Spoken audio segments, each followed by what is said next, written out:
धर्मांतरण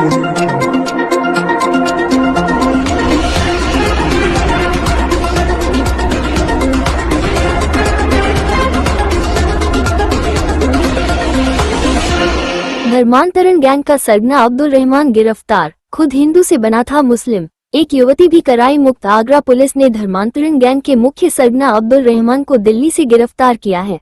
पुलिस ने आरोपी के पास से कुछ किताबें भी बरामद की हैं, जिनके जरिए हिंदू से मुस्लिम होने वाले लोगों को इस्लाम धर्म के लिए प्रेरित किया जाता था। आगरा पुलिस कमिश्नर दीपक कुमार ने प्रेस वार्ता में बताया कि अब्दुल रहमान का एक साथी कलीम सिद्दीकी, जो कि धर्म परिवर्तन का रैकेट चलाता था, जिसे 2021 में एटीएस ने गिरफ्तार कर जेल भेजा था, जिसके बाद धर्मांतरण के इस पूरे नेटवर्क को अब्दुल रहमान ने संभाल लिया। अब्दुल रहमान ने कई हिंदू लड़कियों का धर्म परिवर्तन कराया है। पुलिस की जांच में निकल कर आया है कि गोवा से गिरफ्तार हुई आयशा अब्दुल रहमान के इशारे पर ही काम करती थी। आयशा अब्दुल रहमान को रहमान चचा के नाम से बुलाती थी। अब्दुल रहमान 1990 तक हिंदू ही था, लेकिन उसने अपना धर्म बदल लिया और मुस्लिम हो गया। अब्दुल रहमान फिरोजाबाद का रहने वाला है और लंबे समय से दिल्ली में रह रहा था। पुलिस अब अब्दुल रहमान उर्फ रहमान चचा की रिमांड लेकर धर्मांतरण से जुड़े अन्य लोगों की गिरफ्तारी के प्रयास करेगी और इस रैकेट में किस तरह से काम किया जाता है, इसका खुलासा करेगी। मिशन अस्मिता के तहत आगरा में सदर बाजार क्षेत्र से 2 सगी बहनें यहां से गायब हो गई थी। उस संबंध में उनके परिजनों के द्वारा मुकदमा दर्ज कराया गया, जिसकी विवेचना साइबर थाने के द्वारा की जा रही थी।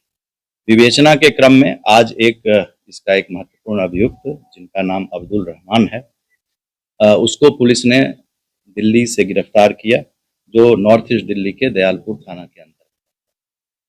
रहमान से जो पूछताछ में भी बात में पता चला कि वो ओरिजिनली रहने वाला फिरोजाबाद का था और उसका नाम महेंद्र पाल था, और उसने 1990 ईस्वी में धर्म परिवर्तन करके वो दिल्ली मजदूरी करने गया और वहां उसने धर्म परिवर्तन किया। उसके बाद एक कलीम सिद्दीकी, जिसको कि उत्तर प्रदेश की एटीएस ने गिरफ्तार किया 2021 में, और ऑनरेबल कोर्ट के द्वारा 2024 में उसको आजीवन कारावास की सजा हुई। उसका वह बहुत ही अनन्य सहयोगी था और उसके जेल जाने के बाद उसके इस पूरे चीज को, जो उनका यह रैकेट था धर्म परिवर्तन का, उसका संचालन अब्दुल रहमान ही कहते थे, जिसको कि उस संचालन में लोग सामान्य लोकाचार में उसको रहमान चचा नाम से या रहमान अंकल नाम से बुलाते हैं। उसने अपने बेटी की भी शादी एक हिंदू लड़की जो भोपाल की थी उससे किया था, और पुलिस ने जब उसके यहाँ भी हम लोगों ने जब उसको गिरफ्तार किया तो एक और लड़की जो कि हरियाणा की थी, उसको भी पुलिस ने वहाँ से उसको भी रेस्क्यू किया। और उस संबंध में जब हम लोगों ने हरियाणा बात की तो हरियाणा में ऑलरेडी रोहतक थाने में एक मुकदमा उसके गुमशुदगी का भी दर्ज था। वो अनुसूचित जाति की लड़की रोहतक की है। उसके पास से जो डॉक्यूमेंट्स मिले जो यह साबित करते थे कि यह अनन्य सहयोगी जो कलीम, जिसे ऑनरेबल कोर्ट ने सजा दी उसको आजीवन कारावास की, उसका यह सहपाठी था। ये जो आप बुक देख रहे हैं, आपकी अमानत आपकी सेवा में, ये ग्लोबल पीस सेंटर की बुक है, और इसमें जो आप नाम देख रहे हैं अब्दुल रहमान, तीसरे नंबर पर ये नाम आप देख रहे हैं, तो लिखा मौलाना मोहम्मद कलीम सिद्दीकी ने। और इसमें आप देख रहे हैं, आप लोग इसको देख सकते हैं कि अब्दुल रहमान, इसमें आपको नाम दिख रहा है। जो 4 लोग हैं वो इसके सहयोगी रहे, जो इसके जेल जाने के बाद भी, जिसको उत्तर प्रदेश की एटीएस ने इसको गिरफ्तार किया, ऑनरेबल कोर्ट ने आजीवन कारावास की सजा दी, उसके बाद भी ये रैकेट चलाया जा रहा था, जिसका यह एक मुख्य कर्ता धर्ता में से एक है। और जो गोवा से जो लड़की आयशा को पुलिस ने अरेस्ट किया, उसने भी अपने पूछताछ में अब्दुल चचा उर्फ अब्दुल रहमान का नाम बताया था, और जो अन्य दूसरे लोग थे उन्होंने भी पूछताछ में इसका नाम बताया। तो ये चीज इसकी पुष्टि करता है।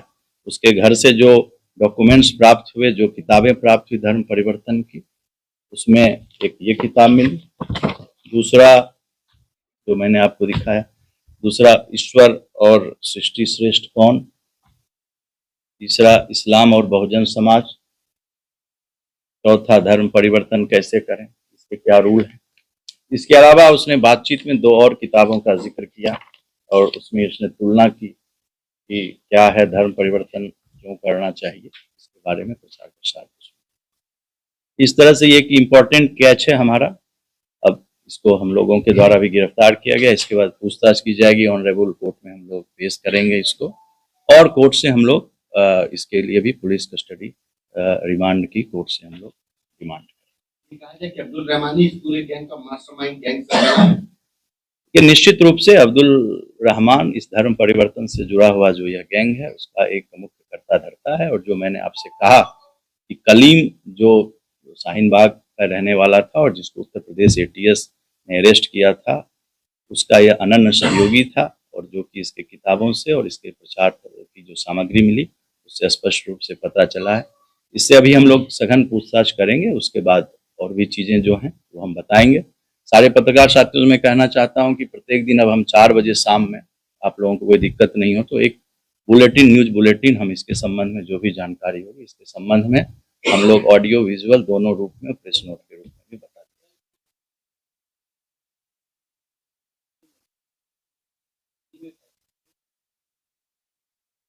मैंने आपसे बताया कि आयशा जो काम करती थी वो अब्दुल रहमान के लिए करती थी, रहमान चचा के लिए, और रहमान चचा ही ये जगह फैसिलिटेट कराते थे दिल्ली में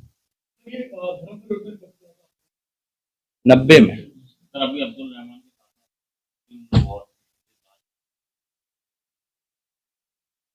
मैंने ये नहीं कहा, मैंने तो ये कहा कि अब्दुल रहमान को पुलिस ने पकड़ा, उसके साथ तो सारे लोग उससे कनेक्टेड थे, आयशा उससे कनेक्टेड थी और लोग भी कनेक्टेड थे। उसके घर पर एक लड़की मिली जो लड़की रोहतक की थी, जिस पर कि रोहतक जब पता किया गया तो रोहतक थाने में गुमशुदगी उसकी दर्ज हुई। टारगेट जो अब्दुल रहमान खुद भी था, इनका एक टारगेट रहता था कि जो भी टारगेट का इनका एक अलग ग्रुप रहता था। और इसका मॉडस ऑपरेंडी तो हमारे इन्वेस्टिगेशन की चीज है, अभी उसको हम यहाँ पर बाद में बताएंगे। इनका क्लियर था, हिंदू या क्रिश्चियन किसी को भी इनका टारगेट ये रहता था कि धर्म परिवर्तन करके हमें उन लोगों को उम्मत में शामिल करना है, ये इनका एक एजेंडा था। उम्मत होता है कि जो लोग बिलीवर होते हैं, जो लोग इस्लाम को मानते हैं उनको उम्मत कहते हैं। जो लोग भी बिलीवर हैं, जो लोग इस्लाम को मानने वाले, तो उसकी जितनी ज्यादा संख्या हो उसमें उनके नंबर्स बढ़ाने की। ये इनकी आइडियोलॉजी है। ये आइडियोलॉजी में है कि कयामत कब होगी, तो जब ये समय आएगा। तो ये इनकी आइडियोलॉजिकल सोच है जो कि उसके आधार पर वो धर्म परिवर्तन करते थे। इस तरह की सोच एक डेमोग्राफिक चेंज के लिए इन लोग की एक सोच है, जो कि सोच जो देश की हमारी जो सर्वधर्म संभाव की जो हमारी पॉलिसी है उसके विपरीत है, और भारत की जो कानून है उसके विपरीत। दो चीजें सर, नहीं, झांगुर बाबा से अभी तक इसका कोई संबंध नहीं। मैंने आपसे कहा कि अभी तो इसको पकड़े ही हैं, तो अभी जब तक पूछताछ नहीं होगी तो मैं इसके संबंध में कुछ